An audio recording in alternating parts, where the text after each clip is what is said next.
নমস্কার, আপনার রায় অনুষ্ঠানে আপনাদের সবাইকে স্বাগত জানাই। জল্পনাই সত্যি হলো, আগাম অবসর নিয়ে বিজেপিতেই যোগ দিচ্ছেন এই মুহূর্তে সদ্য প্রাক্তন বিচারপতি অভিজিৎ গঙ্গোপাধ্যায়। গত পরশুই তিনি তার রেজিগনেশন দেওয়ার ইচ্ছের কথা প্রকাশ করেন। আজ তিনি সেই রেজিগনেশন দেন এবং তারপর জানিয়ে দেন যে তিনি বিজেপিতে যোগদান করছেন। আর এই নিয়ে এই মুহূর্তে রাজ্য রাজনীতি তোলপাড়। এই নিয়ে আমরা আলোচনা করব। আমাদের সঙ্গে যারা উপস্থিত রয়েছেন তাদের সঙ্গে পরিচয় করিয়ে দিই। তৃণমূল কংগ্রেসের পক্ষ থেকে রয়েছেন কোহিনুর মজুমদার, বিজেপির পক্ষ থেকে সজল ঘোষ, কংগ্রেসের পক্ষ থেকে চন্দন ঘোষ চৌধুরী, সিপিআইএম এর পক্ষ থেকে আকাশ কর রয়েছেন। চাকরি প্রার্থী, যে চাকরি প্রার্থীদের আন্দোলন এবং তাকে কেন্দ্র করে বিভিন্ন তদন্তের সঙ্গে যাদের একদম সরাসরি যাদের ইন্টারেস্ট বা যাদের ভবিষ্যৎ রুটি রুজি সমস্ত কিছু ওতপ্রোতভাবে জড়িত, সেই চাকরি প্রার্থীদের অন্যতম আপার প্রাইমারি চাকরি প্রার্থী সুশান্ত ঘোষ, এবং যে কেসে একের পর এক রীতিমতো পৃথিবীতে শোরগোল ফেলে দেওয়া রায় দিয়েছেন বিচারপতি অভিজিৎ গঙ্গোপাধ্যায় এজলাসে বসে, তাদের অন্যতম সুশান্ত ঘোষ আমাদের সঙ্গে এই মুহূর্তে রয়েছেন। কিছুক্ষণের মধ্যেই মন্ত্রী বাবুল সুপ্রিয় তিনিও আমাদের সঙ্গে যোগ দেবেন। শুরুতে আপনাদের দেখাবো অবশেষে ইস্তফা দিলেন অভিজিৎ গঙ্গোপাধ্যায়, বিজেপিতে যোগদান করতে চলেছেন এবং সম্ভবত লোকসভা নির্বাচনে লড়তে চলেছেন তিনি। এই মুহূর্তে হাওয়ায় জোর জল্পনা যে তমলুক কেন্দ্রে তার কথা ভাবনা চিন্তা করা হচ্ছে, যদিও এই সম্পর্কে আগাম কোনো আন্দাজ দিতে নারাজ বিচারপতি গাঙ্গুলি।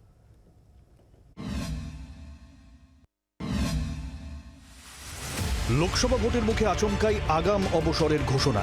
রাজনীতিতে যোগদানের স্পষ্ট ইঙ্গিত ছিল, কিন্তু কোন দলে? বিচারপতির পোশাক ছেড়ে কোন রং গায়ে চড়াবেন অভিজিৎ গঙ্গোপাধ্যায়, তারও আজ অনেকটাই ছিল। অবশেষে সব জল্পনার অবসান।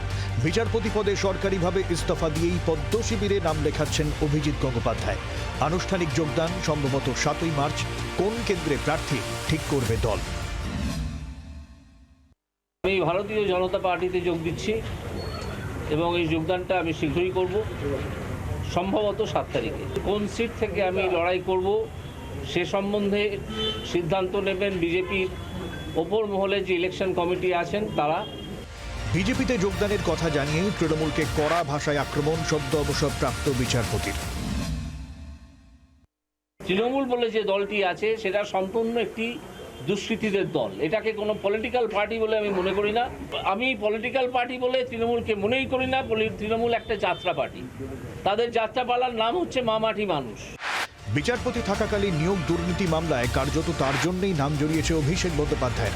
এদিন বিরোধীর ভাষায় আক্রমণ করেছেন তৃণমূলের সর্বভারতীয় সাধারণ সম্পাদককে, এমনকি নাম পর্যন্ত নিতে চাননি। কোন তালপাতার সেপাইকে আমি দুষ্কৃতির বেশি কোনো সম্মান দিতে পারবো না। যাকে ওনারা সেনাপতি বলছেন, না নাম বলবো না। অভিজিৎ গঙ্গোপাধ্যায়কে পাল্টা জবাব দিয়েছেন অভিষেক। উনি বলেছেন যে I approach the BJP and BJP approached me. এটা খুব interesting. You have to read between the lines. উনি তার মানে স্পষ্ট করে বলছেন যে আমি যখন বিচার ব্যবস্থায় বিচারকের চেয়ারে বসে বিভিন্ন শুনানিতে আমার রায় দিয়েছি, সেই সময়ে বিজেপি আমার সাথে যোগাযোগে ছিল এবং আমি বিজেপির সাথে যোগাযোগে ছিলাম। বাকিটা আমি সাধারণ মানুষের কাছে ছেড়ে দিই। প্রত্যাশিতভাবেই প্রধানমন্ত্রী মোদীর স্তুতি শোনা গিয়েছে অভিজিৎ গঙ্গোপাধ্যায়ের কণ্ঠে, যদিও তাৎপর্যপূর্ণভাবে মমতা বন্দ্যোপাধ্যায়ের বিরুদ্ধে আক্রমণাত্মক হননি। Mamata Banerjee, like other political personalities, she is also one political personality. What else? শুধু তৃণমূল নয়, মুখ খুলেছেন বাম কংগ্রেসের বিরুদ্ধেও। কেন তাদের দলে যোগদান নয়, সেই ব্যাখ্যাও দিয়েছেন অবসরপ্রাপ্ত বিচারপতি। সিপিআইএম আমি যেতে পারতাম, কিন্তু আমি ঈশ্বরে বিশ্বাস করি, ওপরওয়ালায় বিশ্বাস করি, আমি ধর্মে বিশ্বাস করি, আমি ধর্ম পালন করি। তারা তো সেগুলো করে না।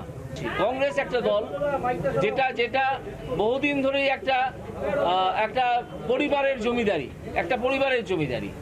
সদ্য প্রাক্তন বিচারপতির বিরুদ্ধে সুর সপ্তমে চড়িয়েছে তৃণমূল। বিচারপতি হিসেবে তার নির্দেশ বা রায় নিয়ে প্রশ্ন তুলে দিয়েছে রাজ্যের শাসক দল। আক্রমণ শানিয়েছে কংগ্রেসও। দলের সম্পদ আখ্যা দিয়েছে পদ্ম শিবির। দীর্ঘদিন ধরে ওনার রাজনৈতিক সংস্রব ছিল এবং তাই জন্য উনি রাজনৈতিক চিন্তাভাবনা নিয়ে সমস্ত মামলা ডিসাইড করেছেন।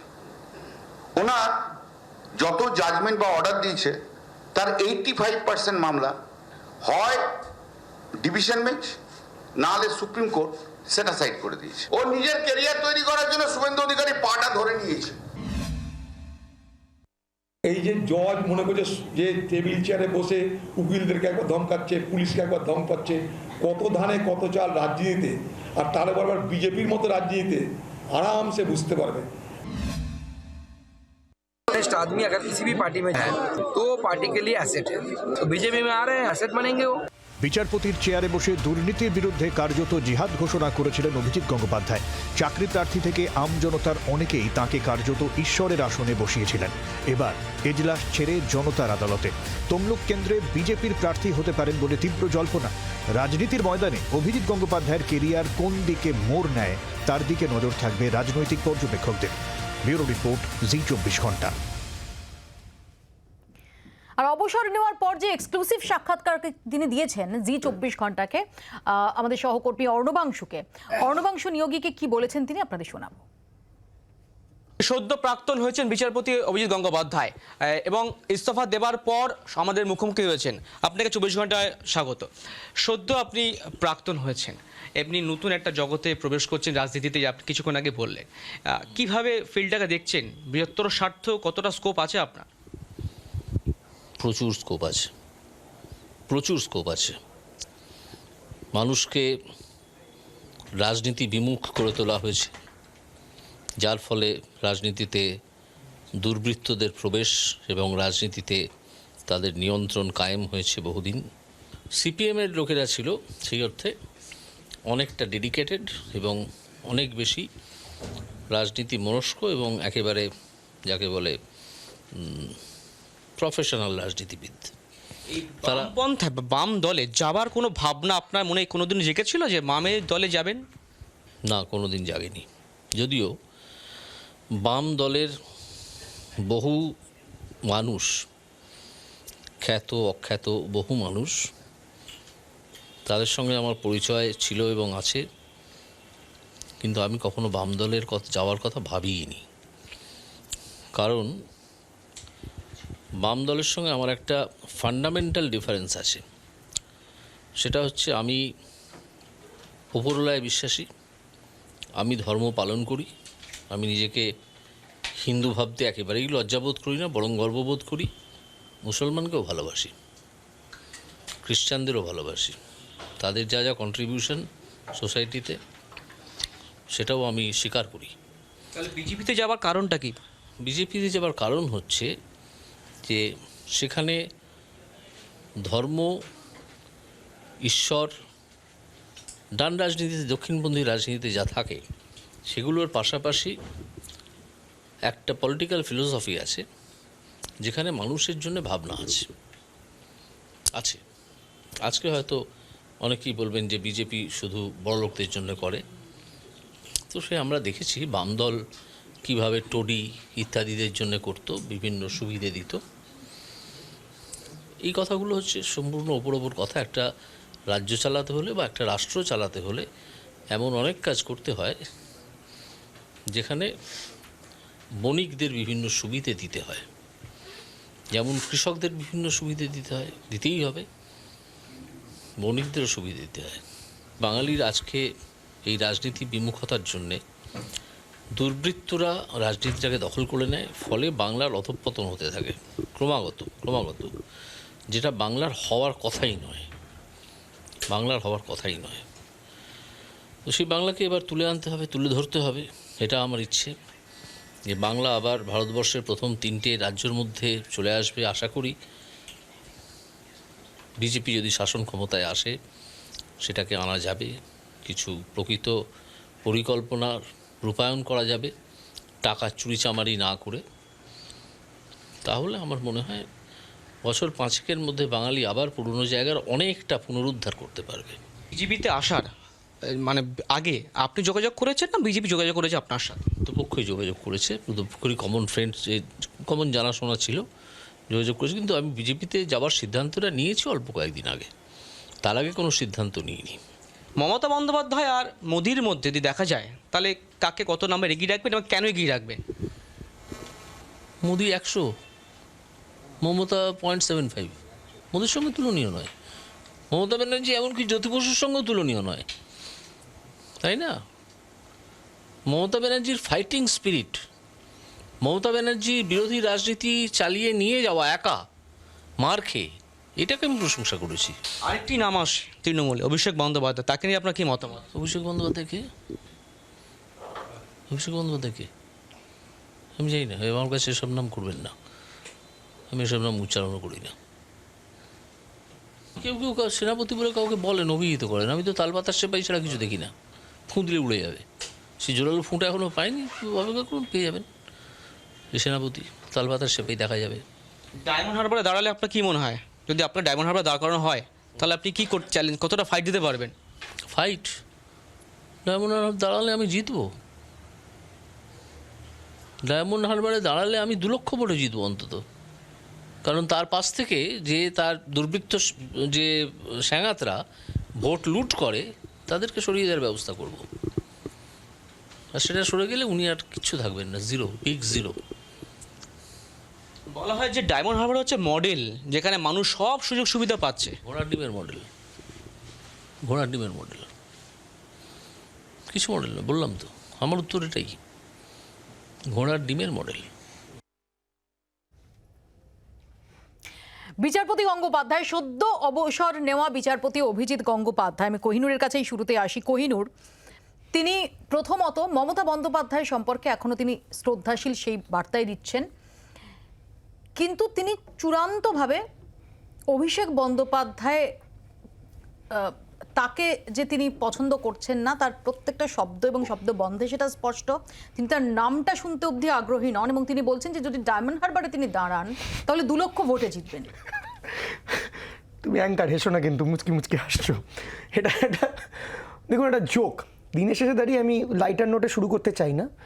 এটা একটা আজকে একটা মুখোশ খুলে গেল, মুখোশটা খুলে গেল। ইতিমধ্যে বিক্রম ব্যানার্জি আইনজীবী, তিনি আমাদের সঙ্গে যোগ দিয়েছেন। আমি 5 সেপ্টেম্বর 2013 রাজ্যসভায় অরুণ জেটলির একটা স্টেটমেন্ট, আমার ধারণা তুমিও এটা দেখেছো, এতক্ষণ দেখেছি। The desire of a post retirement job influences pre retirement judgment, it is a threat to the independence of judiciary. এটা প্রয়াত অরুণ জেটলি বলেছিলেন 2013 সালে, তখন তিনি বিরোধী ছিলেন এবং ডাইরেক্ট করেছিলেন কপিল সিব্বালকে, ল মিনিস্টার ছিলেন। আমার মনে হয় হুবহু এটা মিলে যাচ্ছে এবং মানুষ এটা বুঝে গেছে আজকে যে উনি বিজেপির সঙ্গে যোগাযোগে ছিলেন এবং বিজেপির এজেন্ডাটা ফুলফিল করলেন।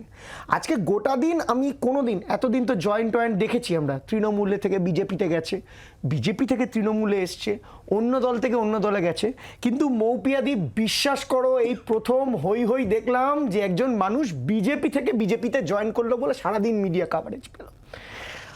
আপনি বলছেন অভিষেক বন্দ্যোপাধ্যায় ডায়মন্ড হারবারে দাঁড়ালে 2 লক্ষ ভোটে জিতবে। হি হ্যাজ নো আইডিয়া ডায়মন্ড হারবারে কটা বিধানসভা আছে, কি বিধানসভা আছে, কত ভোটার আছে, নো আইডিয়া। অস্বীকার করতে পারো যে গত 2 বছরে জাস্টিস অভিজিৎ গঙ্গোপাধ্যায় তিনি একজন মেসায়া, বিশেষ করে যারা বিভিন্ন রকমভাবে রাজ্যের শাসক দলের অত্যাচার, কোট আনকোট অত্যাচার বা নিপীড়নের শিকার হয়েছেন, বা মনে করেন যে শাসক দল গণতন্ত্র লুট করছে, যারা মনে করেন যে শাসক দল চাকরি চুরি করছে, যারা যোগ্য প্রার্থী তাদের বঞ্চিত করছে, তাদের কাছে তিনি মেসায়া। আবার উল্টো দিকে বলতে গেলে যে পশ্চিমবাংলার যে বিরোধী দল আছে, সেই বিরোধী দলটা এতটাই ডিসেবলড যে বিরোধী দলের বিভিন্ন ভাগ করে রাখা আছে, কখনো কিছু অংশ মিডিয়া, কখনো এই জাজ। আজকে ধীরে ধীরে মুখোশটা খুলে যাচ্ছে। একটা দিক ভালো হলো মৌপিয়াদি, যে বিচার ব্যবস্থার একটা কলঙ্কের দাগ আজ অব্দি ছিল, সেই কলঙ্কটা অন্তত বিজেপি নিয়ে নিল নিজের ঘরে। অভিষেক বন্দ্যোপাধ্যায়ের বক্তব্য আমরা শুনলাম, আমরা কল্যাণ বন্দ্যোপাধ্যায় থেকে শুরু করে কুণাল ঘোষ তাদের বক্তব্য শুনছি, যেখানে দাঁড়িয়ে তারা বলছেন যে এতদিন ধরে তারা যে অভিযোগটা করে আসতেন বিভিন্ন অর্ডার বা বিভিন্ন অবজারভেশনের ক্ষেত্রে, যে আসলে পলিটিক্যালি মোটিভেটেড হয়ে জাস্টিস গাঙ্গুলি এই কথাগুলো বলছেন বা এই রায় দিচ্ছেন, সেটাই কার্যত এস্টাবলিশড হলো। প্রথম কথা বলি, আমি কল্যাণ বন্দ্যোপাধ্যায়ের প্রেস কনফারেন্সটা শুনছিলাম, অত্যন্ত অশ্লীল, অনেক উত্তর দেওয়া যায়, ওনার পরিবারেও অনেক সমস্যা আছে, সেগুলো তুলে ধরতে পারি, কিন্তু আমার রুচিতে বাজছে এই মুহূর্তে, তাই বলছি না। আমি বলছি এটা কি নতুন?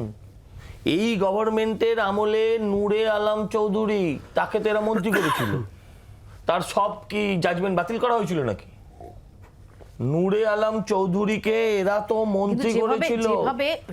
আপনি শুনুন, তৃণমূলের পয়েন্টটা কি? তৃণমূলের বক্তব্য হচ্ছে যে গত 2 বছরে সবচেয়ে ক্রুশিয়াল যে মামলাগুলি, সেই মামলাগুলির ক্ষেত্রে তার যে জাজমেন্ট বা তার যে অবজারভেশন, সেগুলো রীতিমতো সারা ফেলে দিয়েছে।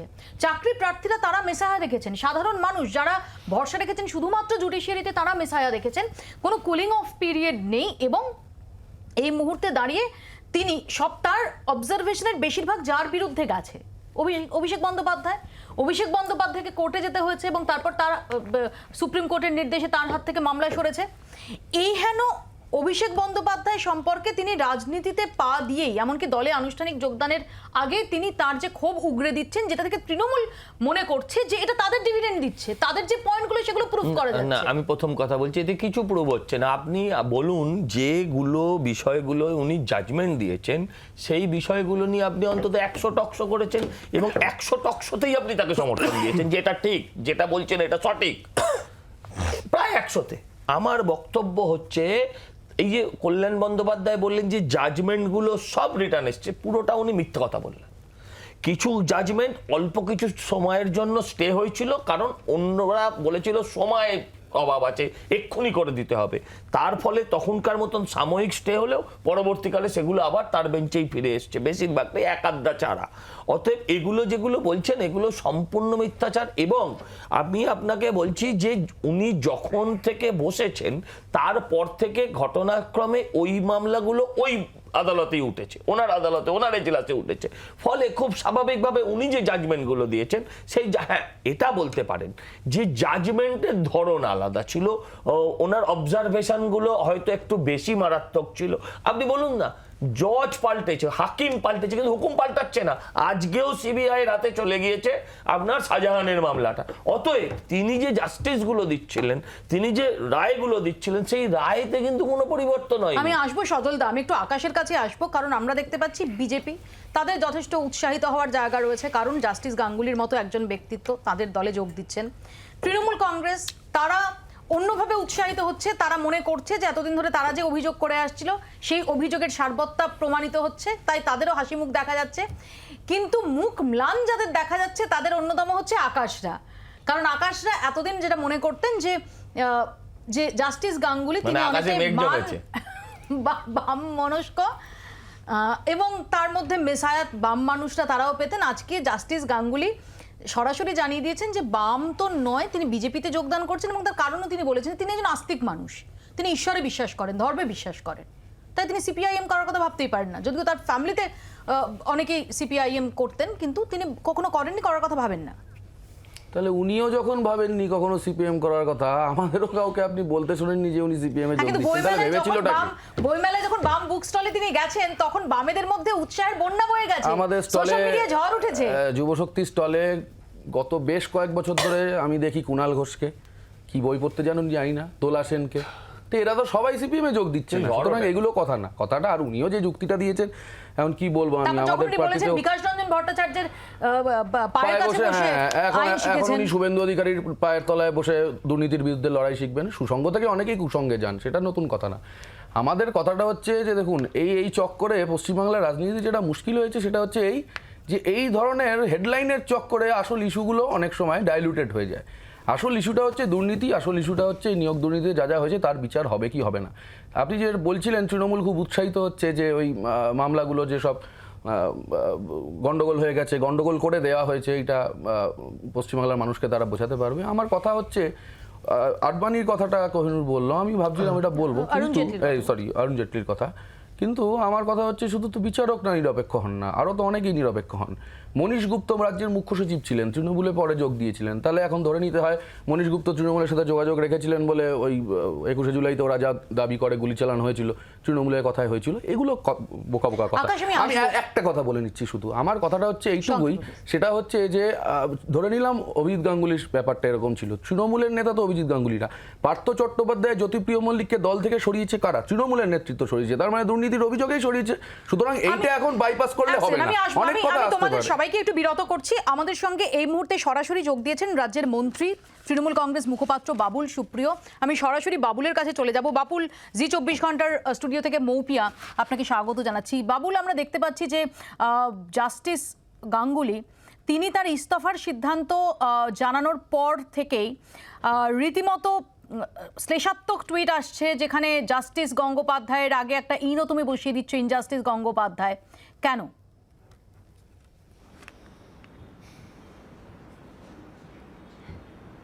কোথাও না কোথাও যখন আমরা বিজেপিতেও ছিলাম, যখন আমি বিজেপিতে ছিলাম, তখনও যখন সেন্ট্রাল হল বলে পার্লামেন্টের একটি জায়গা আছে যেখানে এখন নতুন পার্লামেন্টে সেন্ট্রাল হল নেই বলে অনেকে বলছে, তো সেন্ট্রাল হলে যখন আমরা বিজেপির সকলে বসতাম, সাংসদরা বসতাম, মন্ত্রীরা বসতাম, তার সঙ্গে আরও অন্যান্য পার্টির, মানে তারপরে তো চায়তে চর্চা হতো, সব পার্টি সেখানে মিলে বসে একসাথে বসে কথা বলতো। সেখানেও কিন্তু আমরা রঞ্জন গগৈয়ের হঠাৎ করে রাজ্যসভা মেম্বার হতে রাজি হয়ে যাওয়াটা, এটা নিয়ে কিন্তু আমরা সমালোচনা করতাম। এটা নিয়ে কিন্তু আমরা বলতাম যে এটা হতে পারে আমার দল করেছে, আমি পাবলিকলি হয়তো কিছু বলতে পারবো না, কিন্তু এটা ঠিক হয়নি, এটা জুডিশিয়ারিকে অপমান করা হয়। অরুণ জেটলি কি বলেছেন যে যদি জুডিশিয়ারি থেকে কেউ যদি অ্যাক্টিভ পলিটিক্সে যোগ দেন তাহলে সেটা জুডিশিয়ারির প্রতি সঠিক, তাহলে জুডিশিয়ারির প্রতি মানুষের বিশ্বাস চলে যাবে, এটা একটা উনি বলেছিলেন। আমি আজকে শুনলাম যে জাস্টিস গঙ্গোপাধ্যায় এটাও বলেছেন যে উনি 7 দিন এজলাসে বসেন। ধরুন 7 দিন এজলাসে যদি উনি না বসে থাকেন, সেটা যদি উনি কি বলবো, উনি তো জাস্টিস, অর্থাৎ উনি লজিক, এটা সেটা নিয়ম কানুন নিয়ে অবভিয়াসলি উনি বিচারক হিসেবে এতদিন ছিলেন। 7 দিন যখন উনি বসেননি, ধরুন আমি ধরে নিচ্ছি যে সেই 7 দিনের মধ্যেই হয়তো বিজেপি তাকে যোগাযোগ করেছে বা তার সঙ্গে উনিও তাদেরকে যোগাযোগ করেছেন, যাই হোক না একটা কানেকশন হয়েছে। তার আগে থেকেই তার মানে উনি বিজেপি জয়েন করার কথা ভাবছিলেন বা যোগাযোগ কোনো স্তরে একটা আলোচনা হয়েছিল। তার মানে বিচারকের চেয়ারে বসে উনি অ্যাক্টিভ পলিটিক্যাল লাইফে আসার জন্য যে চিন্তা ভাবনা, যে চিন্তন বা মনন বা নিজেকে তৈরি করা হোক, এটা তো একটা ছোটখাটো ডিসিশন নয়। আপনি put yourself in the shoes of Abhijit Ganguly, এটা বিরাট বড় ডিসিশন। আপনি একটা খোলাখুলি লড়াইয়ের ময়দানে নামছেন, যেটা আমরা অনেকদিন ধরে তৃণমূল কংগ্রেস থেকে অনেকদিন ধরে বলছি। আমার মনে হয় যে কোনো রাজনৈতিক পার্টি এই জিনিসটা কিন্তু কাঙ্ক্ষিত বলে চাইবে না। সেটা হয়তো এখন উনি যে সমস্ত রায় দিয়েছেন, সেই রায়গুলো যে রিসেন্ট যে সমস্ত মামলাগুলো হচ্ছে, তাতে কি বলবো, আমাদের শাসক দলের বিরুদ্ধে অনেকগুলো উনি রায় দিয়েছেন, সেহেতু হয়তো বিরোধীরা ওনাকে ভগবান হিসেবে দেখছিলেন। কিন্তু এটাও বুঝতে হবে যে যারা রাস্তায় বসেছিল, যারা এই বিচারের আশায় বসেছিল এবং উনি যাদের কাছে ভগবান ছিলেন, তাদেরকেও কিন্তু উনি মাঝপথে ফেলে পালালেন। টোটাল ব্যাপারটা কিন্তু মানে ডিফেন্ড করার মতো নয়, এটাই আমার বক্তব্য। যে একজন জাজ যদি হঠাৎ ডিসাইড করেন যে আমি কাল থেকে আর জাজ থাকবো না, আমি একটা পলিটিক্যাল পার্টির সঙ্গে আমার কথা হয়ে গেছে, কনফার্ম না হলে উনি ভোটে দাঁড়াচ্ছেন, সিট পাচ্ছেন, সম্মান পাচ্ছেন, সবকিছু কনফার্ম না হলে কোনো জাজ কিন্তু কখনো ইস্তফা দিতে পারেন না। এইটা হচ্ছে আমার সিম্পল বক্তব্য। এবারে আপনি রাজনৈতিক আকচাকছে অনেক কিছু চলতে থাকবে, কিন্তু আমার মনে হয় এটা একটা সিম্পল লজিক। এটা সজলও বলছিল, আমি শুনলাম অনেক সজলও বলছিল, বাকিরাও বলছিল, কিন্তু আমার মনে হয় একটা জায়গায় আমরা সবাই একমত অন্তত হওয়া উচিত, টেকনিক্যালি বা এথিক্যালি। বাকি তো দেখুন না, একটা দল থেকে আরেকটা দলে যাচ্ছে, সজল তৃণমূল থেকে বিজেপিতে গেছে, আমি বিজেপি থেকে তৃণমূলে এসেছি, তাপস এদিক থেকে ওদিক গেছে, এই ওদিক থেকে ওদিক যাচ্ছে, সেটা ঠিক আছে, সেটা আপনি ডিসাইড করে আপনি ঘোষিত রাজনীতিবিদ, আপনি সেটা করছেন। কিন্তু জুডিশিয়ারি থেকে রঞ্জন গগৈয়ের কিছু ইম্পর্টেন্ট ডিসিশন দেওয়ার পর ওনার রাজ্যসভাটা অ্যাকসেপ্ট করে নেওয়া, বা আরেকজন জাজ, আমার জাস্ট নামটা মাথায় স্লিপ করে গেল, তার রাজ্যপাল হয়ে যাওয়া, বা এই অভিজিৎ বাবুর বিজেপিতে চলে যাওয়া, যদি বিজেপি যেটা উনি বললেন, ওনাকে যদি কোর্ট করি যে বিজেপির সঙ্গে যোগাযোগ হয়েছে, দুর্নীতির বিরুদ্ধে লড়াইটা বিজেপি লড়ছে এইভাবে আন্ডার দ্য টেবিল, হ্যাঁ দুর্নীতি, তাহলে উনি আগে ওনার দল বিজেপিতে যারা আছেন, যারা এই মুহূর্তে ওনার আশপাশে যারা বসবেন কাল থেকে, তাদের মধ্যে যারা দুর্নীতিগ্রস্ত আছে তাদেরকে উনি তাদের বিরুদ্ধে জাজমেন্টটা দিয়ে তারপরে যেতে পারতেন। উনি যদি বিচারপতি ও নিরপেক্ষ বিচারপতি হন, আমি তো বলছি যে এই ডিসিশনটাকে ডিফেন্ড করার কোনো জায়গা নেই। সজল করছে, কিন্তু ডিফেন্ড করার কিন্তু সত্যি কোনো জায়গা নেই। তাহলে সিবিআই তো চার্জশিট করেছে, এখন উনি বলছেন যে নারদটা টোটালি একটা চক্রান্ত ছিল, এবং নাম করে বলেছেন যে কার চক্রান্ত ছিল। এটা জাত সুলভ কথাবার্তা নয়। এটা আমার মনে হয় যে আমরা যারা বাবুল, এটা তো মানবে যে গত বছর দুয়েক সময়ের মধ্যে জনমানুষের জাস্টিস অভিজিৎ গাঙ্গুলি তিনি একটা মেসায়ার ভূমিকায় কার্যত অবতীর্ণ হয়েছেন, এবং সাধারণ মানুষ যারা মনে করেন যে তারা কোথাও বিচার পাচ্ছেন না, শাসক দলের কাছে বিচার পাচ্ছেন না, বিরোধী দল তাই নিয়ে শুধু রাজনীতি করছে ইত্যাদি, সেখানে দাঁড়িয়ে প্রশাসনের কাছে বিচার পাচ্ছেন না, তাদের কাছে একটা ভরসার জায়গা জুডিশিয়ারি, এবং সেই জুডিশিয়ারির কার্যত একটা প্রতিমূর্তি হিসেবে জাস্টিস গঙ্গোপাধ্যায়কে তারা দেখেছেন। আমরা এরকম সত্যি আমাদের স্মরণকালের মধ্যে দেখিনি যে জাস্টিস গাঙ্গুলিকে যেখানে দেখা যায় সেখানে হাজার হাজার মানুষ তার কাছে চলে যাচ্ছেন, শয়ে শয়ে মানুষ তার সঙ্গে সেলফি নেওয়ার চেষ্টা করছেন। এটা তো ডেফিনেটলি বিজেপিতে তিনি যখন যোগ দিচ্ছেন, এটা তো রাজনীতির ময়দানে তাকে এবং বিজেপিকে একটা বড় অ্যাডভান্টেজ দেবে। এটাই করতে পারতেন, না এটাই উনি করতে পারতেন। বিজেপির কি দরকার ছিল? যদি ওনার বিজেপির যদি মনে হতো যে শাসক দলের কাছে বিচার পাওয়া যাচ্ছে না, পুলিশের কাছে বিচার পাওয়া যাচ্ছে না, জাস্টিস গাঙ্গুলি রায় দিচ্ছেন, অবভিয়াসলি একজন বিচারক তিনি ওনার চেয়ারে বসে যেটা রায় উনি মনে করবেন সেই রায় উনি দেবেন, তাহলে বিজেপি সেটাই ওনাকে করতে দিতে পারতেন। ওনাকে ওখান থেকে তুলে নিয়ে গিয়ে এই যে এত জনমানুষ যদি ওনাকে ভগবান ভেবে ওনার কাছে যদি যাচ্ছিল এত, তো ভালোই তো হচ্ছিল। তাহলে এটা জনবিরোধী কাজটা কে করলো? তাহলে আমি যদি তোমারটা তর্কের খাতিরে মেনেও নিই, তাহলে তাই করতে দিতে পারতো। ওনার সঙ্গে তলে তলে আন্দার টেবিল যোগসাজস করে ওনাকে লোকসভায় ভোটে নামিয়ে দিয়ে রাজনীতির ময়দানে নামানোর কি দরকার ছিল? আমি তো বলছি তোমাকে, সেটাই তো বলছি যে ডিফেন্ড করার কোনো জায়গাই নেই, ওটাই করতে পারতেন। উনি এখন বলছেন যে নারদাটা পুরো একটা চক্রান্ত ছিল। উনি বলছেন আমি একটা স্ট্যান্ডার্ড সেট করে দিয়েছি, আশা করছি আগামী দিনে যাদেরা সেই মডেল ফলো করবে, অথবা তারা নিজেদের মতো, অর্থাৎ নিজেকে উনি নিজের ইমেজটাকে এমন একটা জায়গায় নিয়ে যাওয়ার চেষ্টা করছেন ভগবান হিসেবে, যে বাকি জুডিশিয়ারিকে কিন্তু উনি অলরেডি বলছেন যে আমি যে মডেলটা ফলো করেছি ওটাই করা উচিত, বাকিদের সেটা করবে কিনা তাদের ব্যাপার, এটা উনি বলেছেন। তো তাহলে যেটা মডেলটা ফলো করছিলেন সেটা যদি সত্যি জনদরদি হতো, তাহলে বিজেপি কেন সোনার সঙ্গে কন্ট্যাক্ট করতে গেল? They should have let him do that. Babul, খুব ইন্টারেস্টিংলি জাস্টিস গাঙ্গুলি তিনি অভিষেক বন্দ্যোপাধ্যায়ের নাম করা তো দূরের কথা, অভিষেক বন্দ্যোপাধ্যায়ের নাম শুনতে অবধি তিনি অনীহা প্রকাশ করেছেন, এবং তিনি দুর্বৃত্ত হিসেবে তিনি আখ্যা দিচ্ছেন। তিনি বলছেন তালপাতার সেপাই, এবং তিনি বলছেন যে এই নাম শুনতেই তিনি আগ্রহী না। আমাদের সহকর্মী যখন তাকে এই নামটি উত্থাপন করে তার সামনে, সেই সময় তিনি বলেন যে অভিষেক বন্দ্যোপাধ্যায়কে এই নাম আমার সামনে করবেন না। ওদিকে অভিষেক বন্দ্যোপাধ্যায় তিনি বলছেন যে বিটুইন দ্য লাইন্স, সেটা বোঝার চেষ্টা করুন। এই বিটুইন দ্য লাইন্সকে কিভাবে তুমি ইন্টারপ্রেট করছো, তোমার নেতার বিটুইন দ্য লাইন্সকে?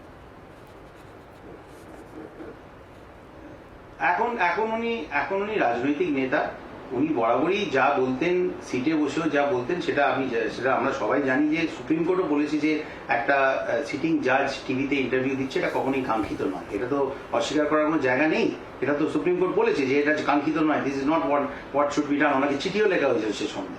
উনি এমন কিছু জিনিস করেছে যেগুলো সত্যি আমরা আগে কখনো কারোকে করতে দেখিনি, সেটা এখন কিন্তু মানুষ কিন্তু সেটা চুলচেরা বিচার কিন্তু করবে। এমনকি যারা বসেছিলেন, যারা ওনার কাছ থেকে সুবিচারের আশা বসেছিলেন, তারাও কিন্তু দুবার ভাবে যে উনি নিজের ইমেজটাকে ভগবানের জায়গায় নিয়ে গিয়ে তারপরে রাজনীতিতে নেবে তার ফল খাওয়ার চেষ্টা করছিলেন বলে এসব করছিলেন না। সত্যি ওনার টার্গেটটা মানুষকে হেল্প করা অরিজিনালি হেল্প করারই ছিল। যদি তাই থাকতো তাহলে এই মাঝপথে সব মামলাগুলো এভাবে ছেড়ে দিয়ে পালিয়ে যাওয়ার কি মানে? আমি যদি তুমি তর্কের খাতিরে এটা মেনেও নি, আর যে ধরনের ভাষা উনি ব্যবহার করেছেন সেটা কিন্তু অত্যন্ত আনকেন্ট, আনকুথ, এবং এটার জন্য ওনার একটা 6 মাসের কুলিং পিরিয়ডে যাওয়া উচিত ছিল। 6 মাস বিচারপতির আসলে থাকাকালীন তোমাদের দলের তরফ থেকে অরণ্যদেব থেকে শুরু করে খারিজপতি থেকে শুরু করে একের পর এক শব্দ, আপত্তিকর শব্দ তার দিকে ধেয়ে গেছে, সেটাও তো ঠিক। তার কারণ জাজের সিটে বসে যদি ওয়াইএস চন্দ্রচূড়কে তোমরা শোনো যে মোটা ভাই বলছেন অমিত শাহকে, হ্যাঁ, বা বাকি যে সমস্ত চোরেদেরকে বিরাট কর্পোরেট হয়, বম্বেতে থাকি, অজিত মানে আর নাম করবো না কারোর, কিন্তু যারা মহারাষ্ট্রে এই মুহূর্তে গদিতে বসে রয়েছে তাদের পেছনে কত হাজার কোটি টাকা সব জেল কাটা আসামি, কিন্তু তারা যারা মানে জেল থেকে বেরিয়ে তারা সব বিরাট বড় কনস্টিটিউশনাল পোস্টে বসে আছে। তো তারা যদি যদি আমরা দেখতাম জাজেরা তাদের নাম করে কারোকে মোটা ভাই, কারোকে ভাই ও ভাই বলে ডাকছেন, তো সেটা কি খুব একটা কাঙ্ক্ষিত জিনিস হতো? উনি জাজের চেয়ারে বসে যে ধরনের ভাষা ব্যবহার করেছেন সেই ভাষাটা কি কাঙ্ক্ষিত? এবং বহু ক্ষেত্রে আমরা দেখেছি যে উনি যে মামলায় বলছেন তার বাইরে গিয়ে একটা কোনো অন্য প্রসঙ্গকে টেনে এনে সেটা নিয়ে কমেন্ট করেছেন। আরে বাবা, যেগুলো নিয়ে উনি ইডি সিবিআই বলুন বা যেগুলো উনি বিচার করছেন করুন না, আপনি তো বিচারপতি, আপনার তো করার অধিকার আছে, আপনি তো করছেন সেটা। এবং আমাদের তো এরকম কেউ নয় যাদের যাদের আপনি যে ধরনের আপনি মানে আপনি যা বিচার দিয়েছেন বা আপনার যা অর্ডার ছিল, যা আপনার রায় ছিল, সেই রায় অনুযায়ী ব্যবস্থা নেওয়া হয়েছে, ব্যবস্থা নেওয়া হচ্ছে। তো সেক্ষেত্রে মানে নিতেই হবে, এটা তো কারোর কাছে কোনো চয়েস না যে যা কোর্ট রায় দিল আর আমি করবো কি করবো না এরকম একটা ব্যাপার হলো, করতেই হবে, মানতেই হবে সবাইকে। তো সেটা তো মানা হচ্ছে। তো সেক্ষেত্রে আপনার ইখতিয়ারের বাইরে গিয়ে আপনি মানে কটু শব্দ ব্যবহার করা বা এটা ওটা মানে কি লুজ স্টক যাকে বলে, সেটা কোনো বিচারপতিকে মানায় না, এবং সেটা উনি করছিলেন বলেই he was getting the flag. That is what it is. অনেক রায় তো আমাদের বিপক্ষে যাচ্ছে, সমস্ত রাজনৈতিক পার্টির বিরুদ্ধে এত রায় যাচ্ছে। প্লিজ বলো। না অনেক রায় অনেক পার্টির বিরুদ্ধে যাচ্ছে, কিন্তু কোনোদিন জাজকে দেখছেন বা দেখছেন যে এরকম ভাবে কোনো পার্টির কারোকে কটু শব্দ বলে কারোকে সম্বোধন করতে, সেটা ঠিক নয়। বাবুল, অনেক ধন্যবাদ। বাবুল সুপ্রিয় আমাদের সঙ্গে এতক্ষণ সরাসরি ছিলেন, রাজ্যের মন্ত্রী এবং তৃণমূল কংগ্রেস মুখপাত্র বাবুল সুপ্রিয় আমাদের সঙ্গে সরাসরি ছিলেন। একটা ছোট্ট বিরতি নেব, বিরতির পর এ প্রসঙ্গে আলোচনায় ফিরছি, দেখতে থাকুন আপনার রায়।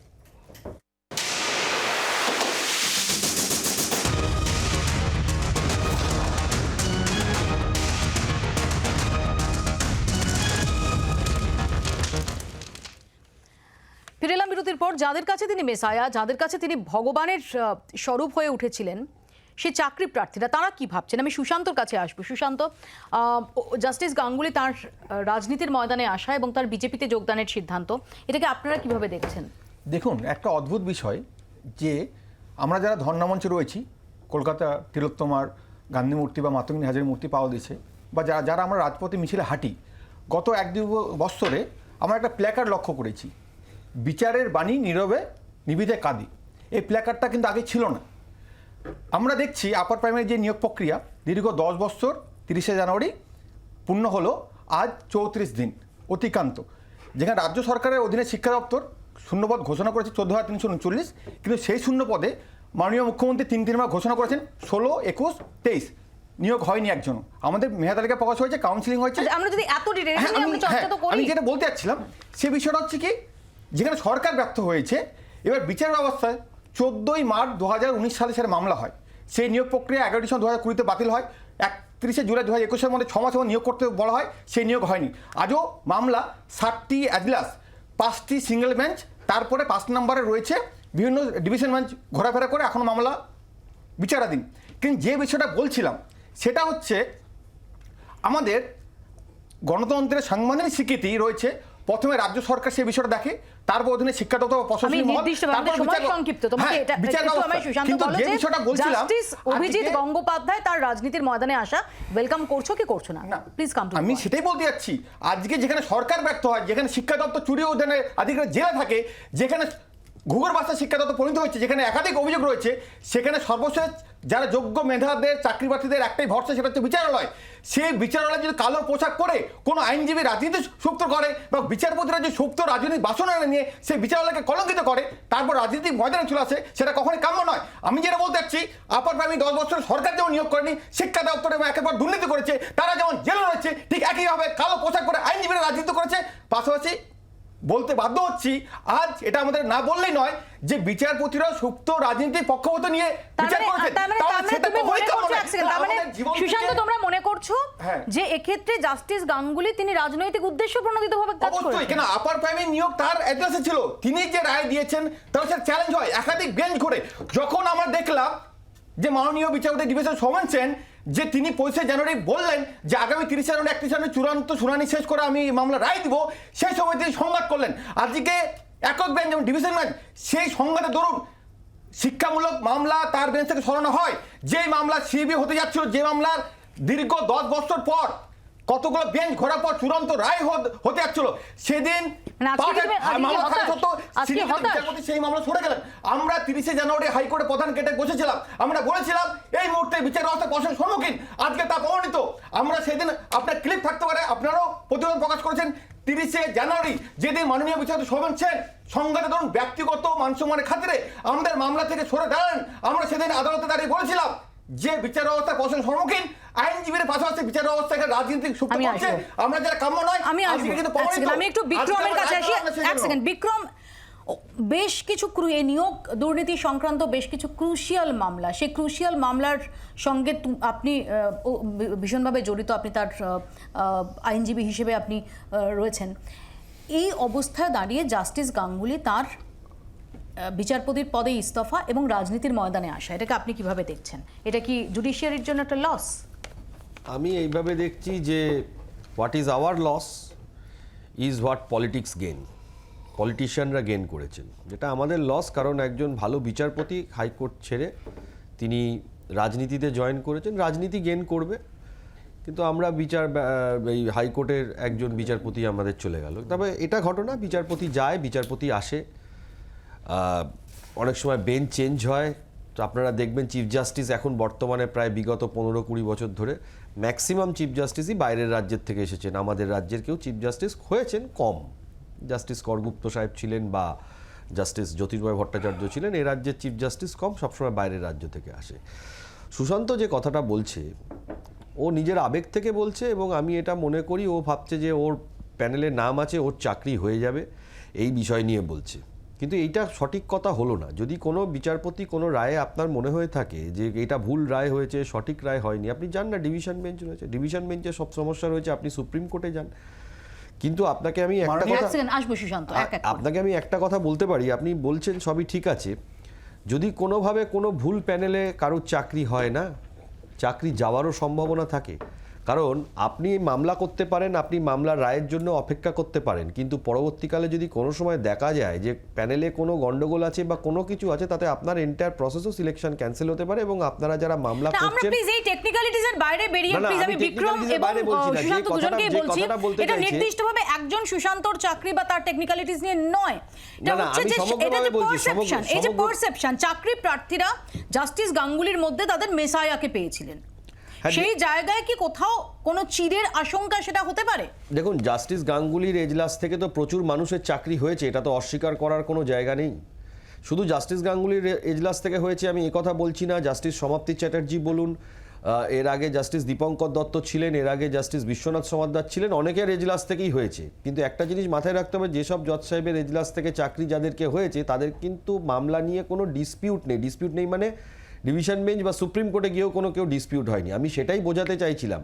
সামগ্রিকভাবে যারা অন মেরিটে আছেন তাদের চাকরিটা হোক, এবং যে প্রক্রিয়াটা, সেই প্রক্রিয়াটা কোনো ইরেগুলারিটি বা কোনো ইলিগ্যালিটি না থেকে হোক, সেইটা যখন চ্যালেঞ্জ হবে, যে কোনো, আজকে আমি চ্যালেঞ্জ করেছি, আমি কিছু চাকরি প্রার্থীদের হয়ে মামলা করছি। বিক্রম, আমার পয়েন্টটা খুব সিম্পল। আমরা তো দেখতে পাচ্ছি যে এই মুহূর্তে দাঁড়িয়ে জাস্টিস গাঙ্গুলি, ঠিকই জাস্টিস গাঙ্গুলি তো আর কয়েক মাস পর এমনি রিটায়ার করতেন, কিন্তু যেহেতু তিনি রাজনীতির ময়দানে এসেছেন এবং কোনো কুলিং অফ পিরিয়ড ছাড়াই, যাদের বিরুদ্ধে মূলত অভিযোগ, অর্থাৎ শাসক দলের ক্ষেত্রে, সেই শাসক দলের একটা বড় অভিযোগ উঠে আসছে যে আসলে তার সময় যে অবজারভেশন বা যে অর্ডার তিনি দিয়েছিলেন সেগুলো রাজনৈতিক উদ্দেশ্য প্রণোদিত ছিল, এবং জুডিশিয়ারির মধ্যেও যে আসলে রাজনৈতিক উদ্দেশ্য প্রণোদিতভাবে কেউ কাজ করছেন, এটা তাদের শাসক দলের এই অভিযোগটাকে এস্টাবলিশ করছে। এটা সম্পর্কে কি বক্তব্য? এটা সম্পর্কে আমার বক্তব্য হলো, জাস্টিস গাঙ্গুলি যত রায় দিয়েছেন প্রত্যেকটা রায় ডিভিশন বেঞ্চে চ্যালেঞ্জ হয়েছে, কোনো অর্ডার সেটাসাইড হয়নি। প্রত্যেকটা রায় সুপ্রিম কোর্টে গেছে, একটা দুটো বাদ দিয়ে, বিশেষ করে হিয়ারিং দিতে হবে যে কয়েকজনের চাকরি গেছে, সেই কটাকে যদি আপনারা বাদ দেন, ইনফ্যাক্ট মানিক ভট্টাচার্যকে সরিয়ে দেবার যে অর্ডার, সেটাও সুপ্রিম কোর্ট বহালই রেখে দিয়েছে। আমি চন্দনদা, আমরা দেখেছিলাম কয়েক মাস আগেই অধীর রঞ্জন চৌধুরী তিনি বলেছিলেন যে অভিজিৎ গঙ্গোপাধ্যায় যদি মুখ্যমন্ত্রী পদে তিনি দেখতে চান, এরকম কিছু একটা বলেছিলেন। আজকে দাঁড়িয়ে তিনি বলছেন যে রাজনীতির ময়দানে এসে অভিজিৎ গঙ্গোপাধ্যায় বুঝতে পারবেন যে কত ধানে কত চাল। মৌপিয়া, দেখো, একটা কথা শুরুতেই বলে নি, এখানে একটা লং প্যানেল বিশেষ কথা বলা যাবে না, অনেক সময় নেই, কিন্তু একটি কথা তোমাকে বুঝতে হবে, তুমি যে এই সজল 100টি ঘটনা বলেছেন, তুমি যেটা বলছো অভিজিৎ গঙ্গোপাধ্যায়ের পরিচয়টা কি, একজন জাস্টিস, এবং খুব স্বাভাবিকভাবে সাধারণ মানুষের চোখে অভিজিৎ গঙ্গোপাধ্যায় একটা মডেল জাস্টিস হিসেবে পরিগণিত হতেন কিছুদিন আগে পর্যন্ত, অন্তত যতক্ষণ না উনি রাজনৈতিক ডিসিশন নিচ্ছেন না। আমরা স্বাভাবিক অর্থে ওই ক্যারেক্টারটাকে সমর্থন করেছি, ওই ধরনের ক্যারেক্টারটাকে সমর্থন করেছি। পশ্চিমবাংলা বাঁচাবার জন্য যে ধরনের ক্যারেক্টার হওয়ার দরকার ছিল সেটাকে আমরা সমর্থন করেছি। কিন্তু একটা কথা বুঝতে হবে, ওই ডিটেকটিভ উপন্যাসের মতো যে হিরো একেবারে শেষে এসে যদি দেখা যায় শেষ পাতায়, সেখানে কিন্তু আমরা উপলব্ধি করতে পারি যে তার চয়েস বা তার অ্যাক্টিভিটি, প্রচ্ছন্ন ইঙ্গিত, সেগুলো কি থাকতে পারে। মানুষকে বিশ্বাস করা তো পাপ নয়, আমরা বিশ্বাস করেছি তার ক্যারেক্টারটাকে, তার ইমেজটাকে। ঠিক এখানে দাঁড়িয়ে আজকে উনি যে দলে যোগদান করলেন এবং উল্টো কয়েকটি দলের নামে কয়েকটি ভাষা ব্যবহার করলেন যেগুলো তীব্র প্রতিবাদযোগ্য। অধীর চৌধুরী সেইখান থেকে বলেছেন, যদি চন্দনদা যদি যে রায়গুলো তিনি দিয়েছেন বা যে অবজারভেশনগুলো তিনি করেছেন সেগুলো শুধুমাত্র বিজেপি নয়, অন্য যে বিরোধী দলগুলো তাদেরও মনের কথা। তো যদি তিনি সিপিআইএম এ যোগ দিতেন বা কংগ্রেসে যোগ দিতেন, তাহলে কি তিনি আবার তাকে অন্যভাবে আপনারা জাজ করতেন? না, আমি প্রশ্নটা অন্য জায়গাতে করছি। দেখো আমরা দল হিসেবে তো বলতেই পারি আমার দলে যোগদান করুক, এটা খুব স্বাভাবিক। এবং বহু দল, এখন তো বিজেপি দলটাই মূলত সর্বভারতীয় ক্ষেত্রে ভারতীয় জনতা কংগ্রেস হয়ে গেছে। প্রশ্নটা সেটা না, এলাকায় এলাকায়, অঞ্চলে অঞ্চলে। কিন্তু আমার বলার উদ্দেশ্যটা হচ্ছে যে কোন দলটিতে জয়েন করলেন যারা সেট ইন পাওয়ার, এবং শুধু তাই না, তাদের বিরুদ্ধে বহু অন্তত পশ্চিমবাংলার বিভিন্ন নেতা আছে যাদের বিরুদ্ধে অভিযোগ আছে। এবং সবথেকে বড় প্রশ্ন যেটা আজকে ক্যারেক্টার উন্মোচিত হচ্ছে, যেটাকে আমি তোমাকে বললাম ডিটেকটিভ উপন্যাসের লাস্ট পাতা, শুভেন্দু অধিকারের নামে প্রশংসাসূচক কথা বলছেন এবং সন্দেহ প্রকাশ করছেন এই কাগজের মধ্যে কি ছিল। বাংলার মানুষ জানে সেটা। এটাই যদি ক্যারেক্টার হয়, দুর্নীতির বিরুদ্ধে লড়াইয়ে কার্যত বাঙালির আইকন হয়ে উঠেছিলেন বিচারপতি অভিজিৎ গঙ্গোপাধ্যায়। বিচারপতি হিসেবে দিয়েছেন একাধিক কড়া নির্দেশ, জেলে গেছেন নেতা মন্ত্রী আমলারা, বিতর্কেও জড়িয়েছেন একাধিকবার। দেখুন, নিয়োগ দুর্নীতি মামলায় একের পর এক কঠোর নির্দেশ, পর্যবেক্ষণ রায়, অধিকাংশ ক্ষেত্রে সময় বেঁধে। তাতে খুলেছে দুর্নীতির নতুন দিক। গ্রেপ্তার হয়েছেন একের পর এক নেতা, মন্ত্রী, আমলা। হাইকোর্টের বিচারপতি হিসেবে প্রায় 6.25 বছরের সংক্ষিপ্ত কেরিয়ারেও রেখে গিয়েছেন বিরাট ছাপ। 2018 মে থেকে হাইকোর্টের বিচারপতি হিসেবে কাজ শুরু করেন অভিজিৎ গঙ্গোপাধ্যায়। 2021 জুন থেকে 2024 30 জানুয়ারি পর্যন্ত একটানা নিয়োগ দুর্নীতির মামলা শুনেছেন। 2022 সাল থেকে নিয়োগ দুর্নীতির একাধিক মামলায় সিবিআই ও ইডি তদন্তের নির্দেশ দিয়েছেন। প্রাথমিকে নিয়োগ দুর্নীতি ও এসএসসি নিয়োগ দুর্নীতির মধ্যে গ্রুপ ডি, গ্রুপ সি, নবম, দশম ও একাদশ দ্বাদশে শিক্ষক নিয়োগ দুর্নীতিতে সিবিআই ও ইডি তদন্তের নির্দেশ দেন। 32,000 শিক্ষককে বরখাস্তের নির্দেশ দিয়েছিলেন, পরে ডিভিশন বেঞ্চ স্থগিতাদেশ দেয়। প্রাক্তন বিচারপতির নির্দেশে বিপাকে পড়েন প্রাক্তন মন্ত্রী পার্থ চট্টোপাধ্যায়, তৃণমূল বিধায়ক মানিক ভট্টাচার্য সহ শিক্ষা দফতরের একাধিক আধিকারিক। 30 নভেম্বর 2022 ভুয়ো নিয়োগপত্র নিয়ে চাকরিরত 183 জন শিক্ষকের নাম প্রকাশের জন্য স্কুল সার্ভিস কমিশনকে নির্দেশ দেন। 24 ঘন্টার মধ্যে তালিকা প্রকাশ করে কমিশন। পুরো নিয়োগ দুর্নীতিতেও সিবিআই তদন্তের নির্দেশ দেন। ডাক্তারি পরীক্ষায় দুর্নীতির অভিযোগে সিবিআই তদন্তের নির্দেশ দেন, ডিভিশন বেঞ্চে স্থগিতাদেশ হয়। নিয়োগ দুর্নীতিতে প্রথম ধাক্কা দেন প্রাক্তন মন্ত্রী পরেশ অধিকারীর মেয়ে অঙ্কিতার চাকরি বাতিল করে। 20 মে 2022 প্রাক্তন মন্ত্রী পরেশ অধিকারীর কন্যা অঙ্কিতাকে চাকরি থেকে বরখাস্তের নির্দেশ দেন বিচারপতি গঙ্গোপাধ্যায়। 2 দফায় অঙ্কিতার বেতন ফেরতের নির্দেশ দেন। অঙ্কিতার হারানো চাকরি পান ববিতা সরকার। পরে বিভিন্ন ত্রুটির উল্লেখ করে ববিতার চাকরি নিয়ে নিজের আদেশই বাতিল করেন। যোগ্য প্রার্থী হিসেবে অনামিকা রায় সেই চাকরি পান। বিতর্কেও জড়িয়েছেন একাধিকবার। তার একাধিক মন্তব্য কিংবা পর্যবেক্ষণে সমালোচনা হয়েছে। 25 নভেম্বর 2022 তৃণমূলের স্বীকৃতি বাতিলের হুঁশিয়ারি দেন বিচারপতি গঙ্গোপাধ্যায়। 13 এপ্রিল 2023 নিয়োগ দুর্নীতির একটি মামলার শুনানিতে তিনি বলেন, অভিষেক বন্দ্যোপাধ্যায় এবং কুন্তল ঘোষকে খুব দ্রুত জিজ্ঞাসাবাদ করা উচিত। কয়েক মাস আগে বিচারপতি সৌমেন সেনের বিরুদ্ধে নির্দিষ্ট একটি রাজনৈতিক দলের হয়ে কাজ করার অভিযোগ আনেন প্রাক্তন বিচারপতি অভিজিৎ গঙ্গোপাধ্যায়। বিচারপতি অমৃতা সিনহার ওপর চাপ তৈরির অভিযোগও আনেন। নজিরবিহীন সংঘাতের জেরে শেষ পর্যন্ত মামলা হাতে নেয় সুপ্রিম কোর্ট। শিক্ষা ও পুর নিয়োগ দুর্নীতি সংক্রান্ত মামলা তার এজলাস থেকে সরিয়ে দেয় সর্বোচ্চ আদালত। বিচারপতি হিসেবে এহেন এক বর্ণময় চরিত্রের কেরিয়ারে দাঁড়িয়ে পড়ল। এবার শুরু নতুন ইনিংস। এবার রাজনীতির ময়দানে প্রাক্তন বিচারপতিরই বিচার করবে জনতা। অর্ণবাংশু নিয়োগের রিপোর্ট, জি 24 ঘন্টা।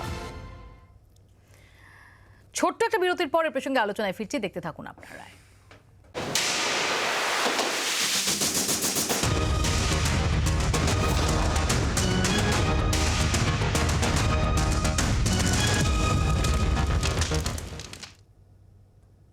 ফিরে এলাম বিরতির পর। খুব সংক্ষেপে সবার কাছে আসবো। সজলদা, না, আমি চন্দনদার কথাটা শুনছিলাম আর হাসছিলাম যে বহুকাল আগে আমরা ছোটবেলায় পড়েছিলাম আঙ্গুর ফল টক, বেচারিদের আজকে আঙ্গুর ফল টক লেগেছে। এই আপনার নেতা, আপনি দেশে ছিলেন তো, আপনি তো জেলে ছিলেন না জানি, আপনি দেশে ছিলেন কিনা বুঝতে পারছি না, কারণ কিছুদিন আগে, অল্প কিছুদিন আগেই মুখ্যমন্ত্রী হওয়ার প্রপোজাল দিয়েছিলেন। তিনি তো আর জাতীয় সরকারের মুখ্যমন্ত্রী হতেন না, তিনি তো এটা কোনো দলের মুখ্যমন্ত্রী হতেন। তিনি বলেছিলেন আপনাদের নেতা বিশ্ববরেণ্য নেতা অধীর চৌধুরী, যে তার কিছুদিন আগেই জাস্টিস গাঙ্গুলি একটা অন্য কেসের পরিপ্রেক্ষিতে বলেছিলেন যে রাহুল গান্ধীদের সম্পত্তির খতিয়ান যদি তিনি চাইতে পারেন। ঠিক আছে, তারপরেও মুখ্যমন্ত্রী করবে বলেছে।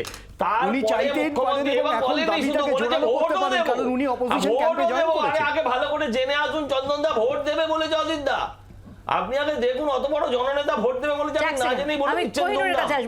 দুটো জিনিস, এক হচ্ছে আমি যেটা বুঝলাম ভাইয়ের কথায়, যে একটা স্ট্যান্ডবাজি করে আলটিমেটলি বিচার ব্যবস্থাটার লাইনে না গিয়ে নিজের গ্যালারি শো করে, ভুল বুঝেছো, গ্যালারি শো করে এদের সমস্যার মধ্যে ফেলেছে। আর দুই হচ্ছে, এটা ঠিক আজকে সিপিএম এর কিন্তু উনি মুখপাত্র বিজেপিতে যোগদান করছেন বা কোনো রাজনৈতিক দলে যোগদান করছেন মানেই তিনি এর আগে যা যা বলেছেন সেই সমস্ত কিছু রাজনৈতিক উদ্দেশ্য প্রণোদিত।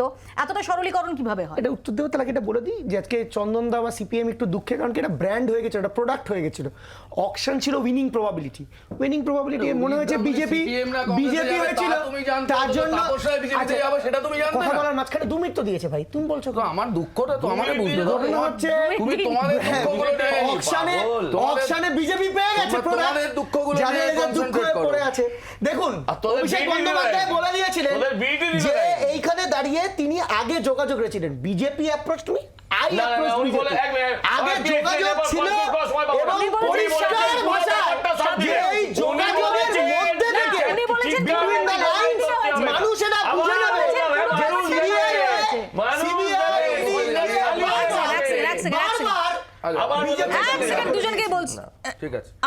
আমি যেটা বলতে চাইছি সেটা হচ্ছে, এই যে কথাটা আসছে না, মানুষের ওনার সম্পর্কে একটা ভালো ধারণা হয়েছিল এই কারণেই, কারণ হি ওয়াজ থ্রাশিং এগেইনস্ট দ্য পাওয়ার। উনি যদি দাঁড়ান হয়েছে, ঠিক আছে, ওই আরেকটা ক্ষমতায়, ওই ক্ষমতাসীন আরেকটা দলের সাথে গিয়ে যেটা হওয়া, সেটা হচ্ছে মানুষের ওনার সম্পর্কে ধারণা ভুল হতে পারে। দ্বিতীয় কথা হচ্ছে, হ্যাঁ, তাপস রায় তোমাদের বেশি প্রেমিকা ছিল। আমার কথাটা হচ্ছে এইটা, সেটা হচ্ছে যে উনি কোথায় গেছেন তার উপর নির্ভর করে তৃণমূলের দুর্নীতির কলঙ্ক যেমন ঢাকবে না, ঠিক তেমনি শুভেন্দুরাও যে এই কলঙ্কের ভাগিদার সেইটাও পশ্চিমবাংলার মানুষের কাছে ঢাকা যাবে না। একটা দুর্নীতির বিরুদ্ধে উনি বলেছিলেন ঢাকি সহ বিসর্জন দেবে, উনি ঢাকি সহ বিসর্জন দিতে গিয়ে ঢাকের দুটো কাঠির মধ্যে একটা কাঠি হয়ে যাবে, এইটা আনএক্সপেক্টেড। ঢাকের দুটো কাঠি, তৃণমূল আর বিজেপি, একটা কাঠি উনি পাবেন। কান্না দেখা যাচ্ছে না। আকাশ, কোহিনূর, আমি একটু সুশান্তর কাছে আসি। আপনি কি হতাশ? একদমই হতাশ। দেখুন, শিক্ষক নিয়োগে যে দুর্নীতি হয়েছে, স্কুল সার্ভিস কমিশন 20 ডিসেম্বর 2023 সালে আদালতে স্পষ্টভাবে জানিয়েছে আমরা 8611 অধিক দুর্নীতি করেছি। কে স্বীকার করেছে? স্কুল সার্ভিস কমিশন নিজে স্বীকার করেছে, তার তথ্য তার ওয়েবসাইটে প্রকাশ করেছে। হ্যাঁ, এখানে মামলাকেরা তথ্য দিয়ে মামলা করেছে, আইনজীবীরা মুভ করে বিচারপতি গঙ্গোপাধ্যায় বহু সিবিআই দিয়েছেন। দুর্নীতি প্রমাণিত, বাংলার জনগণ দুর্নীতি প্রমাণিত। কিন্তু এই যে দুর্নীতি প্রমাণিত, যাদের দুর্নীতি করেছে তারা তো এখনো নিয়োগ বাতিল হয়নি, তা বিচার দিন। অপরদিকে যাদের স্বপ্ন চুরি করে এই দুর্নীতি প্রার্থীরা শিক্ষকতা করছে, ভুয়ো নিয়োগ হয়েছে, তারা কিন্তু রাজপথে, কেউ 1100 দিন, কেউ 600 দিন, কেউ 500 দিন। আমরা চাকরি প্রার্থীরা ভুয়ো আসামে ছিলাম, এবার শিক্ষক নিয়োগ ধরা পড়েছে, ইঁদুর ঢেরেরা জেলে যাচ্ছে,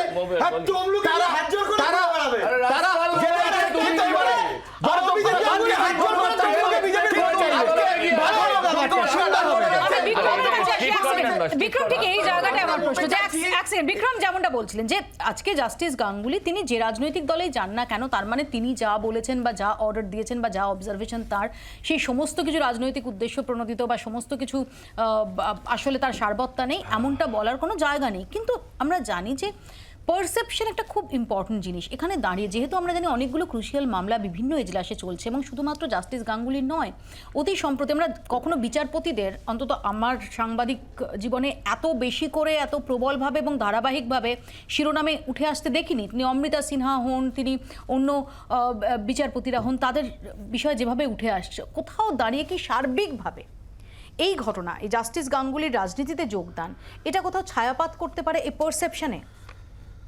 দেখুন, পারসেপশন তো তৈরি হয়, পারসেপশন আবার ভাঙে, এটা হতেই থাকে যায়।